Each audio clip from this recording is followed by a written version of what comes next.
Assalamualaikum warahmatullahi wabarakatuh. Saya Risma Nur Fadilatul Mukarramah, NIM 212101404019 akan menjelaskan tentang perkembangan motorik dan sensorik pada anak. Dalam perkembangan motorik terdapat 4 tahap. Yang pertama, tampilan sistem dinamis, refleks, keterampilan motorik kasar, dan keterampilan motorik halus. Tampilan sistem dinamis, bayi merakit keterampilan untuk mengembangkan kemampuan bergulingnya, kemampuan berjalannya itu bayi sendiri yang merakit. Jadi pada sistem ini dikatakan bahwa bayi itu bukan pasif dalam keterampilan seperti ini, bukan pasif, gen yang mendikte, bayi itu aktif dalam teori ini dengan didukung lingkungan dan lain-lainnya. Refleks pada bayi yang terpenting ialah mengisap atau rooting. Refleks rooting terjadi memang bawaan bayi saat dia baru lahir. Keterampilan motorik kotor. Dalam keterampilan motorik kotor, di sini akan melibatkan otot-otot besar seperti halnya merangkak berjalan. Intinya menggerakkan otot-otot besar. Dalam hal ini yang dibutuhkan bisa berkembangnya dalam motorik kasar yaitu secara postural. Keterampilan motorik halus. Dalam keterampilan motorik halus tidak melibatkan otot-otot besar. Intinya kebalikan dari motorik kasar seperti menggenggam. Menggenggam juga sama halnya bergerak, hanya saja menggunakan otot-otot kecilnya. Selanjutnya perkembangan sensorik dan persepsi. Ada 7 tahapan dalam perkembangan ini. Yang pertama, apa itu sensasi dan persepsi?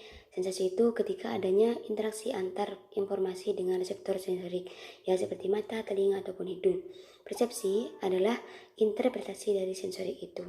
Menurut pandangan ekologis itu, kita penyedia informasi dan bayi itu melakukan persepsi dengan sendirinya dan disatukan dengan tindakan. Nah, dari sini kita bisa mengetahui bayi itu bisa mendengar atau melihat. Persepsi visual, anggapan bayi terhadap visualnya. Visual itu apa yang dia lihat. Bayi baru lahir tidak mungkin tahu mana itu laki-laki dan mana itu perempuan. Seiring berjalan waktu juga dan sensorik dan motorik juga berkembang, bayi bisa membedakan mana laki-laki dan perempuan dan juga bisa membedakan suara-suara.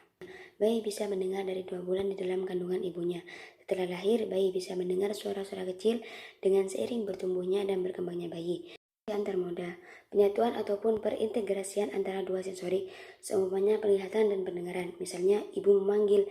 Ini salah satu kesatuan persepsi antar modanya, ya menyatu. Alam, pemeliharaan, dan perkembangan persepsi. Kita sudah bahas banyak tentang kemampuan bayi, tapi jangan lupa bahwa alam ataupun yang ditempatkan itu juga berpengaruh pada bayi. Motorik kopling, tindakan memandu persepsi, persepsi memandu tindakan. Nah, sekarang ini penggabungan semua tindakan dan persepsi. Persepsi dan tindakannya tidak terisolasi, maksudnya tidak bisa, itu seringkali tidak dilakukan tapi tidak digabungkan. Jadi semuanya bayi berjalan, dia akan berjalan sambil melihat persepsi mereka.